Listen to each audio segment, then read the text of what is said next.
Hello. So I mentioned quickly about mirroring, I think, in the last video. At least I thought about it. I think I said it out loud. And I want to talk about that because I think what happens is we mistaken them for being this grand, perfect partner for us when they present to us that they have a lot in common. They listen to everything you say that you want in a person. They sense from the way you're behaving what you accept from them, what gestures you accept readily, how you accept them. Is he catering to you? Is he not? Do you like it? Do you not? Like, you're giving signals to him as to what you want them to be like. Even stupid things, they're going to mirror and imitate you. When I say stupid, I mean, I talk to Minnie, we all have that dog voice that we have, right? I saw a baby, I saw a baby, I saw a baby. She's over there in her parlor. That's how I talk to her. It gets really ridiculous. The guy started doing it. Big, strong man. Now, I thought it was adorable. Oh, how cute. He's talking to Minnie. He's bonding with me. He's mimicking me. He's imitating me. That's what he's doing. That's what they'll do. They see that you like to dance. I'm always dancing. I have disco on. I'm always like dancing and singing in the house by myself. I call it, I have a Studio 54 party for one up in here going on. It's just what I like to do. So of course now he's going to do that. They see that you want somebody that can run the show. They're going to be the big, strong man. They see that you want to be someone who makes decisions. They're going to allow you to do that. They see that you're someone who likes to care for people like I did. He's going to, oh, my back, oh, my ankle, oh, boom, I can come in and be the caretaker. So the mirror, the imitation, you got to be a little open with your mind to see what it is. But if you look at your narcissist, you probably are seeing yourself. He's pretending. With the personality he's being with you, he's pretending. The personality they have with somebody else is going to be slightly different, because that's going to be a different person. And then the next person, their personality is going to be different again, because that's going to be a different person. So they're mirroring and they're imitating different things based on with whom they spend their time and who they're trying to lure.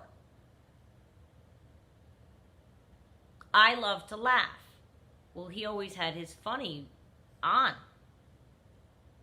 You know what I mean?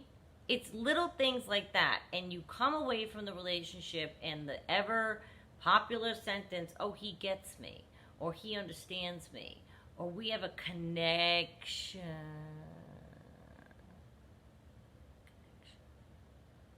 That one kills me, because they have a way to make you feel like you are connected to them. You've been waiting for this person.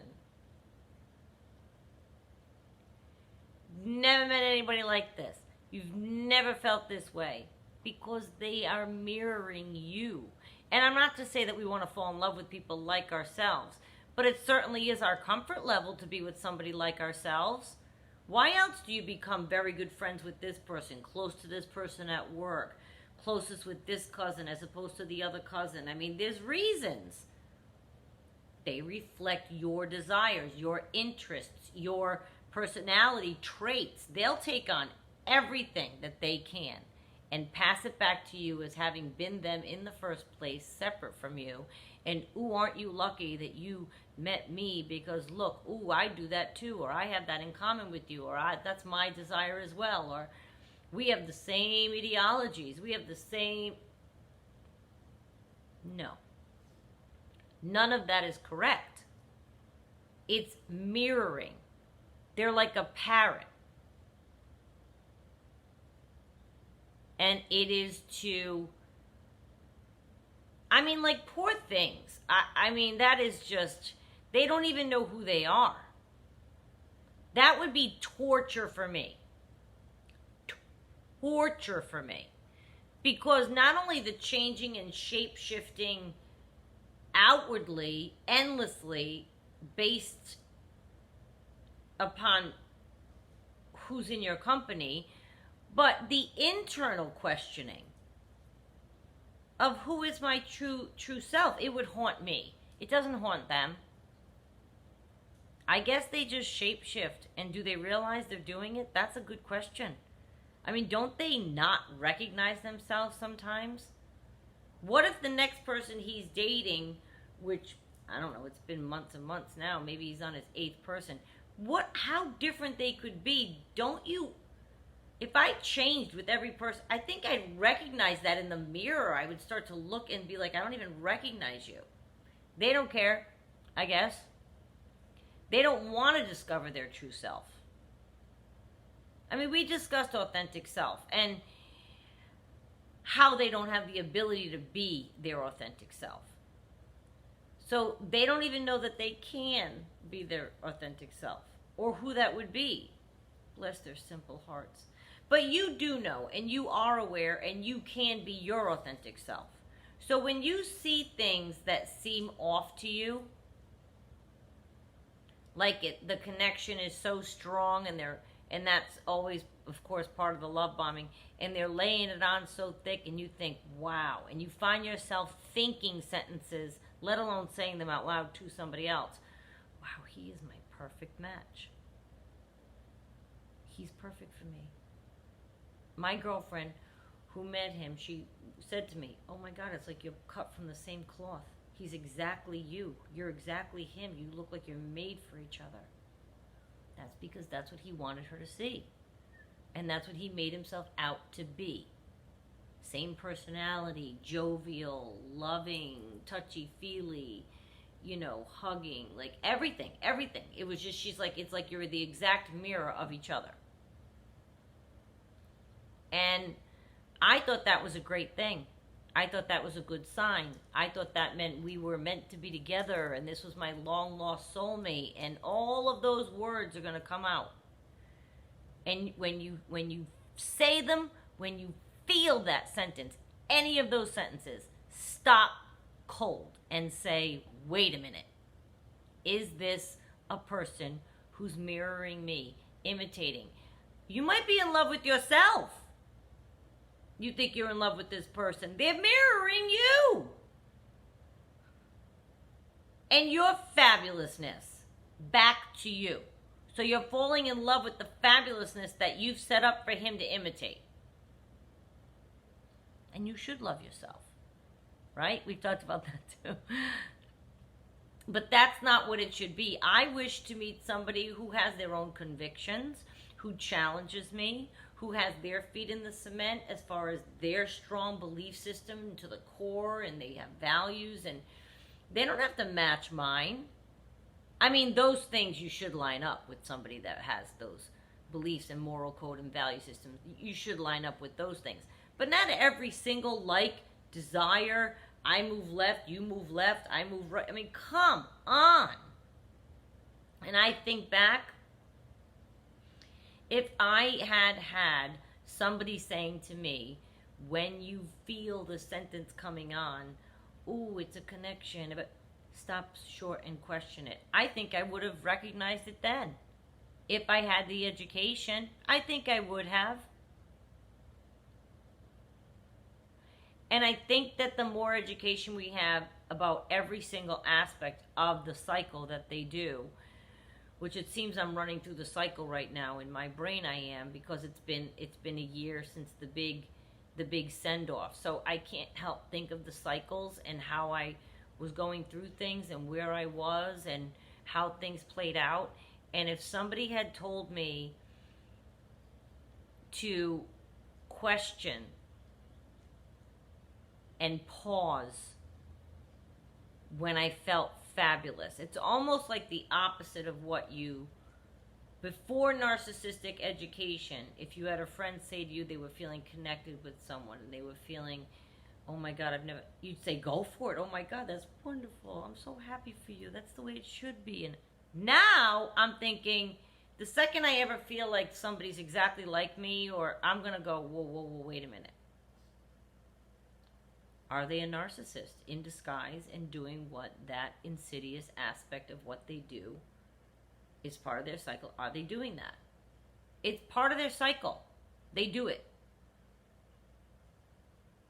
And I won't let anybody else ever do that to me again. I want somebody to be their own person. Now, if they have things in common with you, that's different. Those things naturally unfold. But these narcissists come on strong, man. They see that you're a certain way, or you do a certain thing, or you like a certain kind of music, or they're going to lay it on thick that they do too. And I just want you to be aware of that, because it's another tactic they do to reel you in and make you feel connected to them so that you're bonded to them. This is a person unlike anyone you've ever met. They're so connected to you, you've never felt it. Well, think about that alone. That could be a red flag going forward. If anyone ever does things like that to make you feel that way, I would question their intention. And maybe not their intention, date 1, 2, and 3, but I'd say, oh, do you like that? Tell me more about that. You like theater? Oh, do you? Uh-huh. When was the last play you saw? Uh-huh. Challenge them. Make them trip up. Not to be mean. You're like, well, they'll get mad. All right, so then it ends, and you've saved yourself 3 years of pain, torture from the narcissist. You want to weed these people out. You want to weed them out. I guess that's what I'm learning when I'm thinking about it a year ago. I wish I had these. I wish I could have weeded him out. Grateful for the experience. Glad it happened. Glad I got the education. But if I'm able to help you weed them out, then by all means do so. You have a right to challenge anything. Don't tiptoe worrying about whether or not they're going to like you. If you dig deep enough, you may not like them. Don't just take the stuff on the surface that they give you and think, oh my God, I feel like I've met my connection, and then that's it. And all of a sudden you realize, I don't really know anything about him. I didn't really ask him anything about himself. They'll tell you stories, oh yeah, but really deep down getting to know a person, the narcissist is going to avoid that. Because they're very busy love bombing you and mirroring your personality and imitating you and trying to give you a sense of comfort and connection. So going forward, please watch that and do not allow anyone to dupe you to the point that you're feeling, oh, I'm feeling love vibes, I don't want to rock the boat. No. We're here to say you're rocking the boat from now on. I'm sorry. I keep saying it, but I'm sorry. Ask questions and challenge them if you are uneasy. Okay? We got to weed these narcissists out. Maybe we won't recognize it on date 1. Maybe they'll get to the point of love bombing us. Maybe they'll get to the point that they've had a little time to mirror and imitate us. But hell if we're going to let it go further. They start that devaluing phase, you have a right. Before they start that is what I'm saying. They're going to start it. You have a right to try to stop things before that happens. And if they're a narcissist, that stage is coming. And if they're not, they'll handle your communication openly and honestly and maturely, and you have a right to communicate any feelings that you want. And if they're a healthy, non-disordered individual, then you'll have a back and forth on whatever issue makes you uncomfortable. And you can say it. Be like, you know what? Not for nothing, but this is what I've learned, this is what I've seen, this is what I've experienced, and I'm feeling a little overwhelmed right now. Do you really talk to the dog that way? Do you really like theater? Do you really, like, whatever it is, I'm throwing, you know what, whatever it is, and you're thinking in your own mind of your own relationship right now, I'm sure you have a list of things. You're like, you know, I wonder if, that's all I'm saying.